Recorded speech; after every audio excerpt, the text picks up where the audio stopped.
So chapter 14 ended with Jesus saying, "Come now, let us leave." There is no narrative text explaining that they have left, but it seems as though they have left. I mean, they were in this room that we read about them preparing in the other Gospels. Now, the Gospel of John didn't really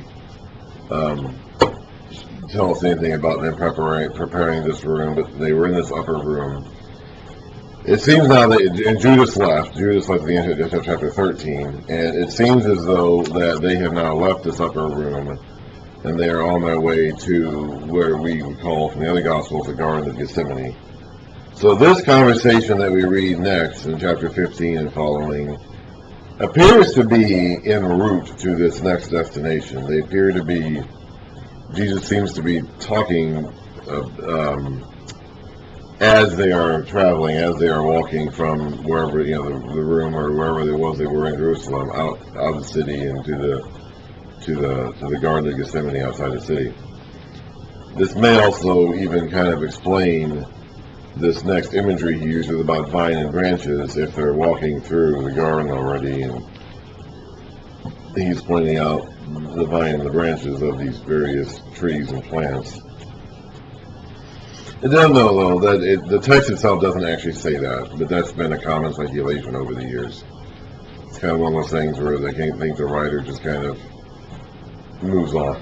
He doesn't really want to stop and get caught up and explain the details of their movements, even though it kind of leaves you wondering, like, huh? Anyway, so we should probably assume that at this point they've left the room and they are walking to their next destination.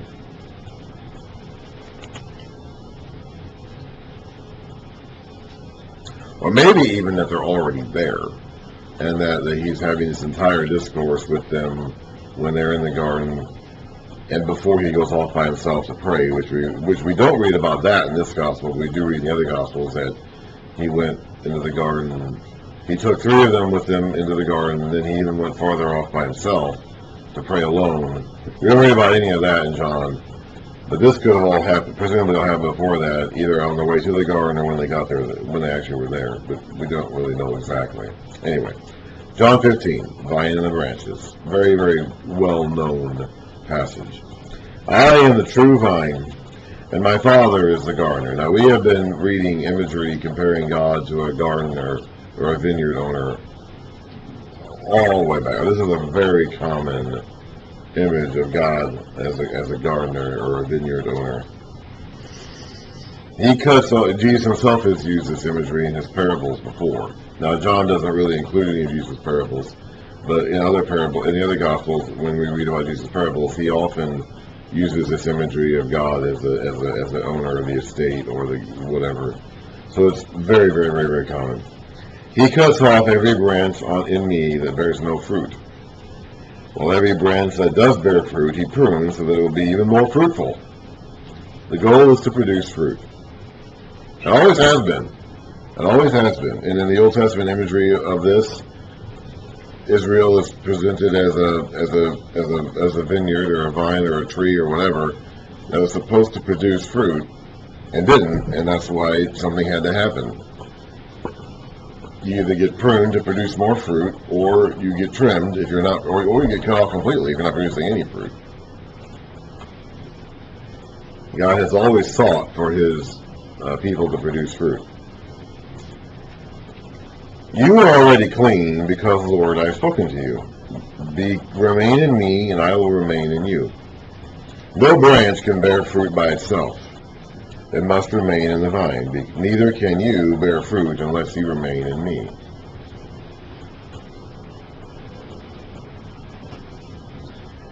I am the vine, you are the branches.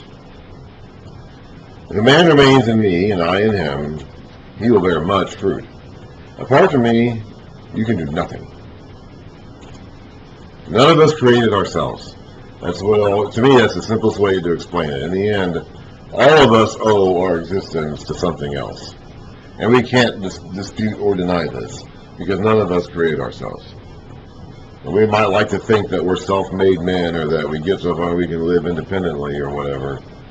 But in the end, none of us create ourselves, so it's all, no matter how independent or powerful we feel or how much agency we think we have when we are in the prime of our lives. And even that, by the way, will go away as we get older.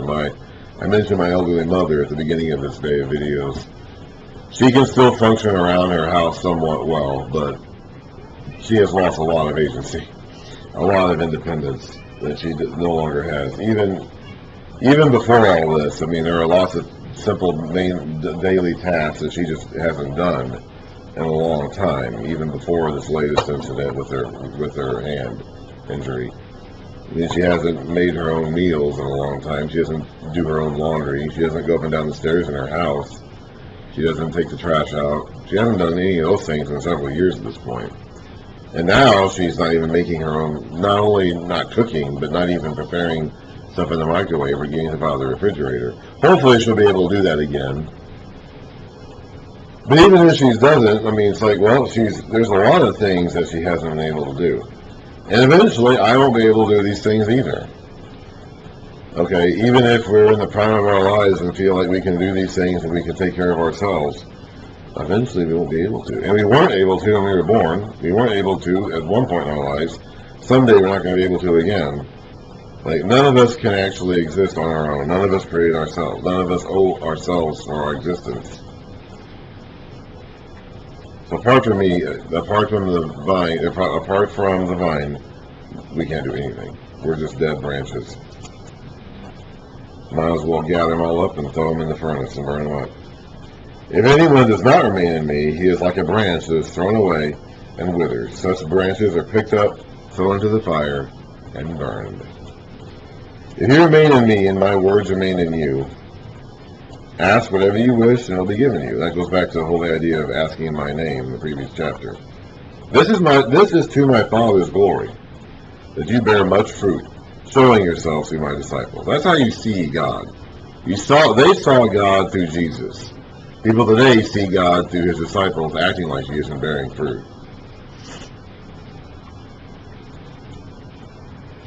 No one has ever actually seen God. John said that at the beginning of the gospel. And John said, no one's ever seen God, but God the one and only, what's he going to do? He's going to make him known. That's how John ended his prologue back in John 1, chapter 1, verse 14. You don't see God, but by seeing Jesus, these guys saw God in action. And if they follow him correctly, then other people can see God through them. And that's still true today. Now, when it comes to fruit, I say there are two kinds of fruit. If you read through the Bible, and we'll talk about this as we go through the rest of the New Testament and explain this concept, there are basically two kinds of fruit. There's an inner fruit, like an internal kind of fruit, and then there's an external kind of fruit. There are the internal fruit, which are the characteristics that are born out by the Spirit, as we allow the Spirit to transform us from the inside out. And Paul gives a good list of that in Galatians 5. The fruits of the Spirit are love, peace, patience, kindness, goodness, all that stuff. Those are like internal fruits. Those are the characteristics that grow in us and transform us from the inside out when we become disciples and we allow Jesus' Spirit to enter into us and redirect our thinking to be like his. Those internal fruits then transform our character into the one like Christ, and we're continuing to allow him to shape us into his image more and more each day. Okay, I gotta move that again. And then those internal fruits in turn bear external fruits, which would be basically works done in the name of Christ as members of the body of Christ, which would have the desired result of encouraging more people to come to Christ. That would be the external fruit. Paul says in Ephesians 2:10, the good works that God's prepared in advance for us to do. Okay, those would be the external fruits, which would have the result ultimately of making new disciples. So those are the external fruits. Now, I think a big part of our problem in this country, in our culture for the last half century or so, has been that we've gotten that there's an order here. There's the internal fruit and then there's the external fruit. You got to get the internal fruit taken care of before you can start producing the external fruit. If those internal qualities are not there, then your external fruit is not going to be a good crop, even if you have any, which you might, but it's not going to be a good crop. And a big part of our problem in the Western culture since the middle of the 20th century, I would say, I was born in 1981. And it's been this way my entire life, and probably sometime, I don't know exactly where it started. Was it with the Crusades? I don't know. Was it with the merger of politics and religion in the 70s and 80s? I'm not sure. I wasn't really alive for the beginning of this. It happened either in the very early days or before, I think. But at some point in the 20th century, the church in the Western culture started putting these two things backwards. They started putting the external fruit first and caring more about that and not really worrying too much about the internal fruit. They wanted people, they wanted numbers, they wanted revivals, they wanted rallies, they wanted large congregations, they wanted megachurches.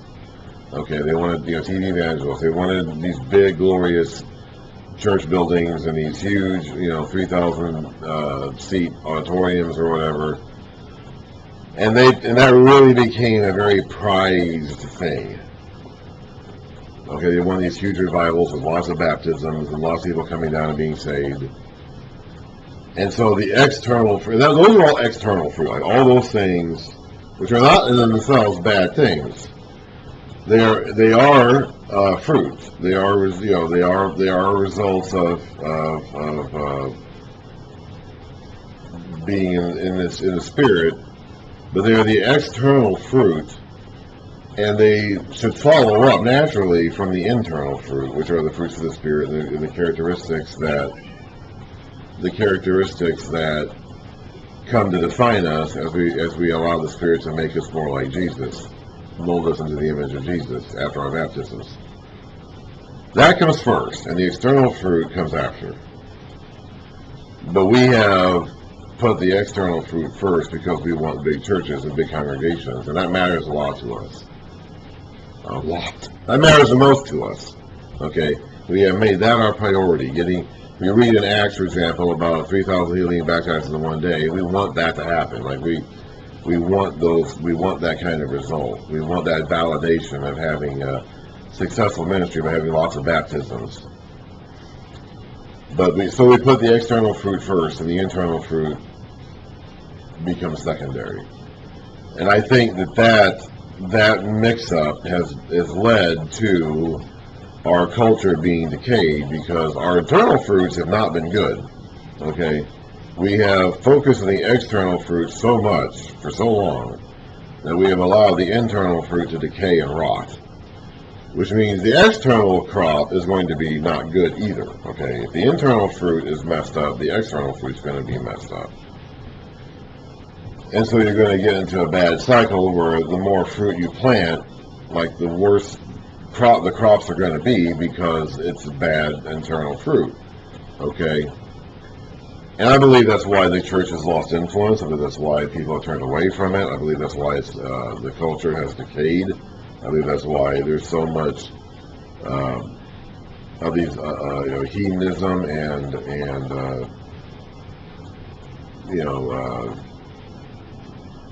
bad influences, for however you want to describe it, that have taken root and have become more popular because the church has lost its credibility since the inner fruit that was supposed to be there has decayed.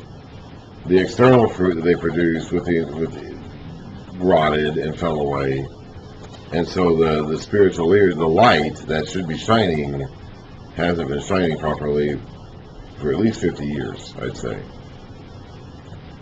So this is a big deal. As the Father has loved me, so I have loved you. Actually, you know what? I think I'm going to go ahead and stop there and start your video.